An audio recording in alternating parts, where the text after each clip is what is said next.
Hello बच्चों, मैं उम्मीद करता हूं कि आप सब अच्छे होंगे। तो आज हम लोग क्लास 9th के केमिस्ट्री में एक इम्पोर्टेंट टॉपिक की बात करने जा रहे हैं और उस इम्पोर्टेंट टॉपिक को हम लोग वाष्पीकरण कहते हैं। आइए दोस्तों, सबसे पहले हम लोग वाष्पीकरण को समझते हैं, है ना, कि वाष्पीकरण वाकई में होता क्या है। आइए, क्योंकि ये हमारे दैनिक जीवन में यानी डे टू डे लाइफ में ये हर दिन का कहानी होता है। वाष्पीकरण की प्रक्रिया, ये वाष्पीकरण की प्रक्रिया क्या होती है, और खास करके अभी गर्मियों के दिनों में वाष्पीकरण की प्रक्रिया बहुत ही तेज गति से होती है। तो आइए आज हम लोग समझते हैं वाष्पीकरण को, एवोपोरेशन को। तो आइए सबसे पहले हम लोग वाष्पीकरण को यहाँ पे लिखते हैं और समझने की कोशिश करते हैं, उसके बाद इसको डिफाइन भी करेंगे। वाष्पीकरण, इवोपोरेशन क्या है ना दोस्तों, वाष्पीकरण को आइए समझते हैं। भले ये क्लास 9th का है, लेकिन बहुत ही इंपॉर्टेंट टॉपिक है और ये चीज हर किसी को जानना चाहिए। ये बड़ा मजेदार टॉपिक ही है, इसलिए सबको जानना चाहिए। तो आइए सबसे पहले समझते हैं वाष्पीकरण को। देखिए दोस्तों, वाष्पीकरण दो तरह के होते हैं, एक उष्मा दे दिए। आइए इसको भी समझ लेते हैं। वाष्पीकरण है ना, ये हमने दो बर्तन लिए, मान लीजिए दो बर्तन लिया, ठीक है। इस बर्तन पे हमने क्या, वाटर रखा। क्या रखा दोस्तों, वाटर रखा, ठीक है। अब यहां कुछ देर बाद जब वाटर को हमने रखा तो कुछ देर बाद हमको दिखाई दिया इसके ऊपर, या फिर ये जलवाष्प के कण ऊपर की ओर जा रहे थे। ये जल जो है ना, ये वाष्प के रूप में चेंज हो जा रहा था, और वाष्प के रूप में चेंज होना ही क्या कहलाता है, वाष्पीकरण कहलाता है। लेकिन सर वाष्पीकरण, अभी देखिए वाष्पीकरण तो हो रहा है, लेकिन यहाँ पे आपने एनर्जी नहीं दिया, आपने उष्मा नहीं दिया, फिर भी वाष्पीकरण हो रहा है।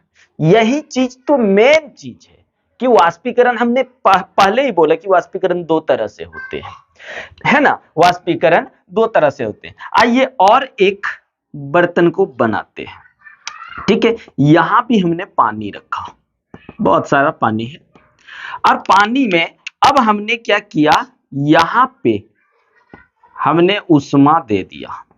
क्या किया दोस्तों, उष्मा दिया।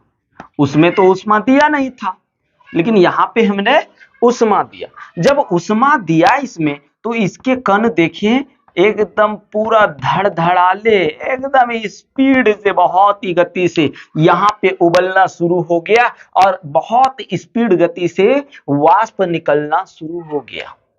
तो देखिए ये प्रोसेस जो होता है ना, इसको हिंदी में तो वाष्पीकरण ही बोलते हैं, लेकिन इसको इंग्लिश में वेपराइजेशन कहते हैं।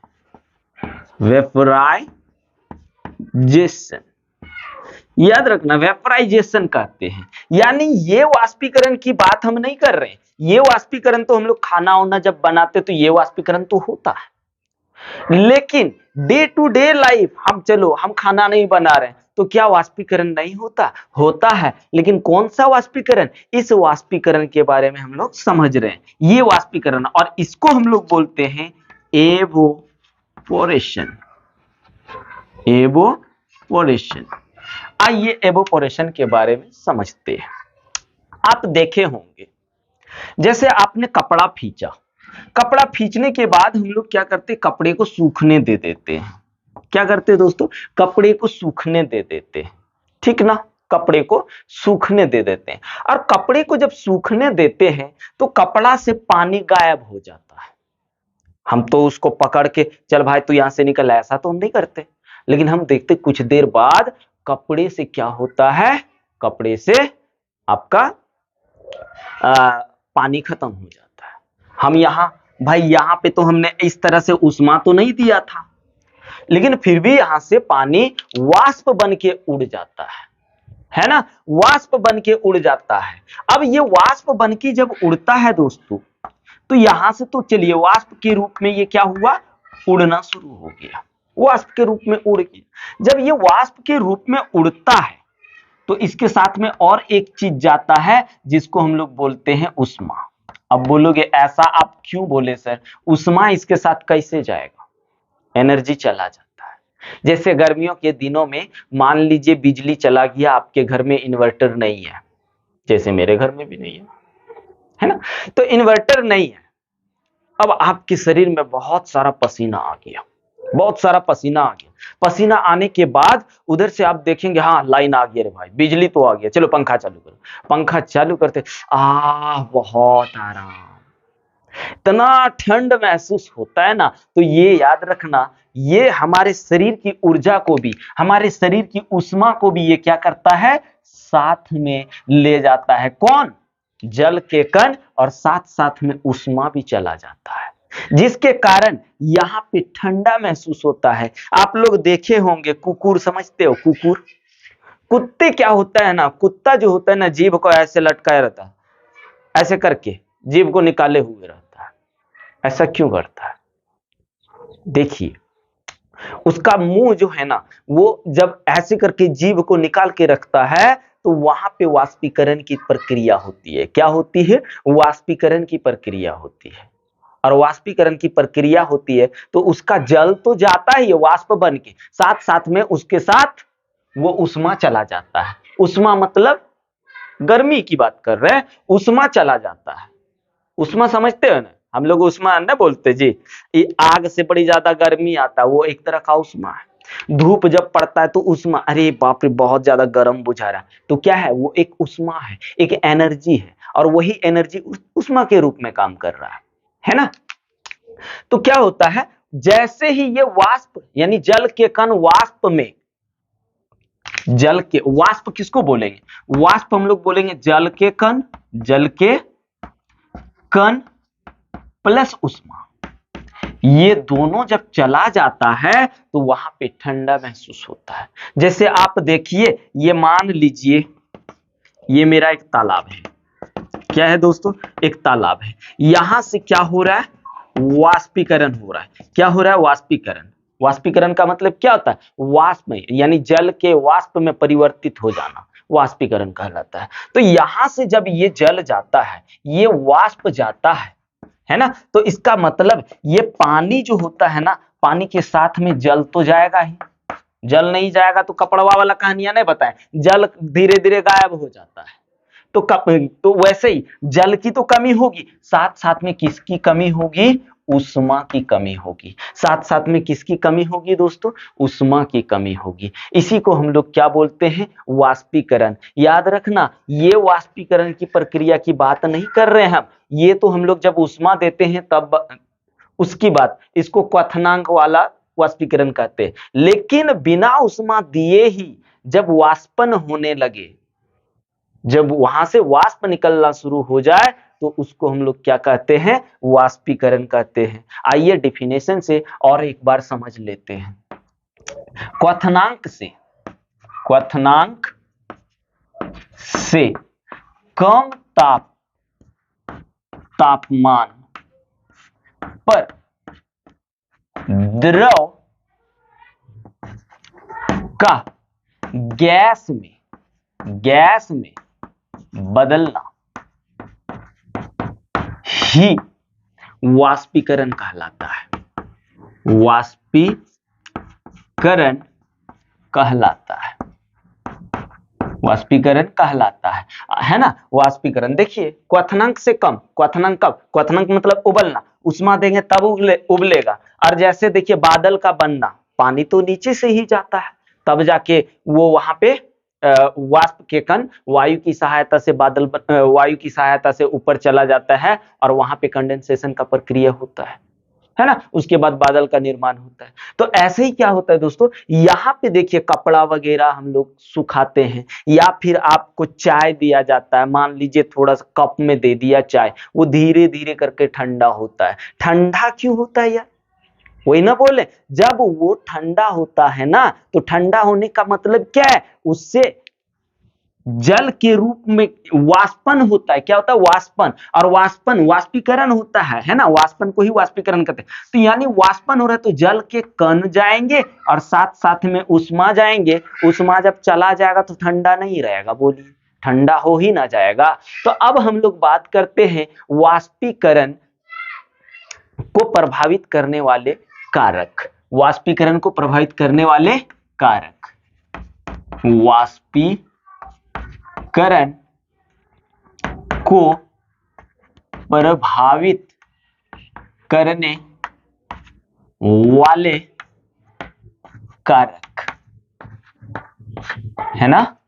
पहला नंबर याद रखना, पहला नंबर क्षेत्रफल के बढ़ने या सतही क्षेत्र, सतही क्षेत्र के बढ़ने से। अब यहां पे समझिए, सतही क्षेत्रफल बढ़ने से क्या होता है? वाष्पीकरण की प्रक्रिया तेज होती है। कैसे होती है? मान लीजिए ये एक कप है, ठीक है, और ये एक मेरा बड़ा सा थाली जैसा है। हमने इसमें क्या डाला? चाय डाला, है ना दोस्तों, इसमें भी चाय डाला।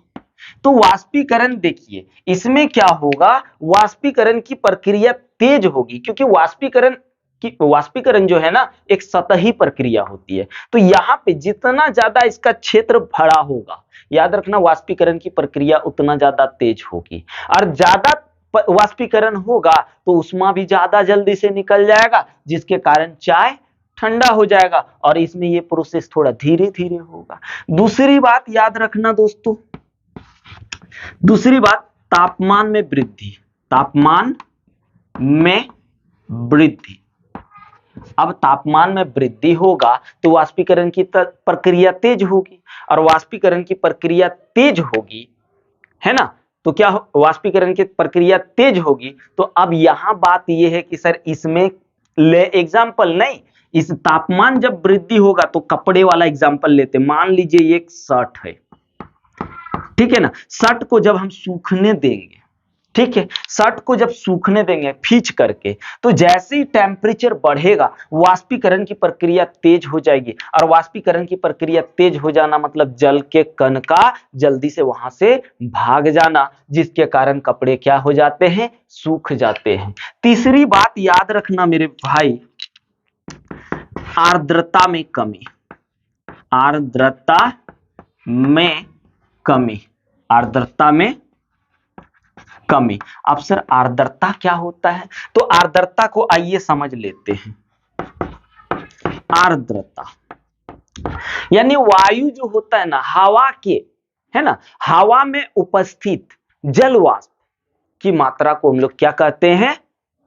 आर्द्रता कहते हैं। हवा में जल के कण होते हैं ना, हवा में जल के कण की उपस्थिति को ही क्या कहते हैं? आर्द्रता कहते हैं, है ना दोस्तों। तो लिख लेते हैं, वायु में उपस्थित जल वाष्प की मात्रा को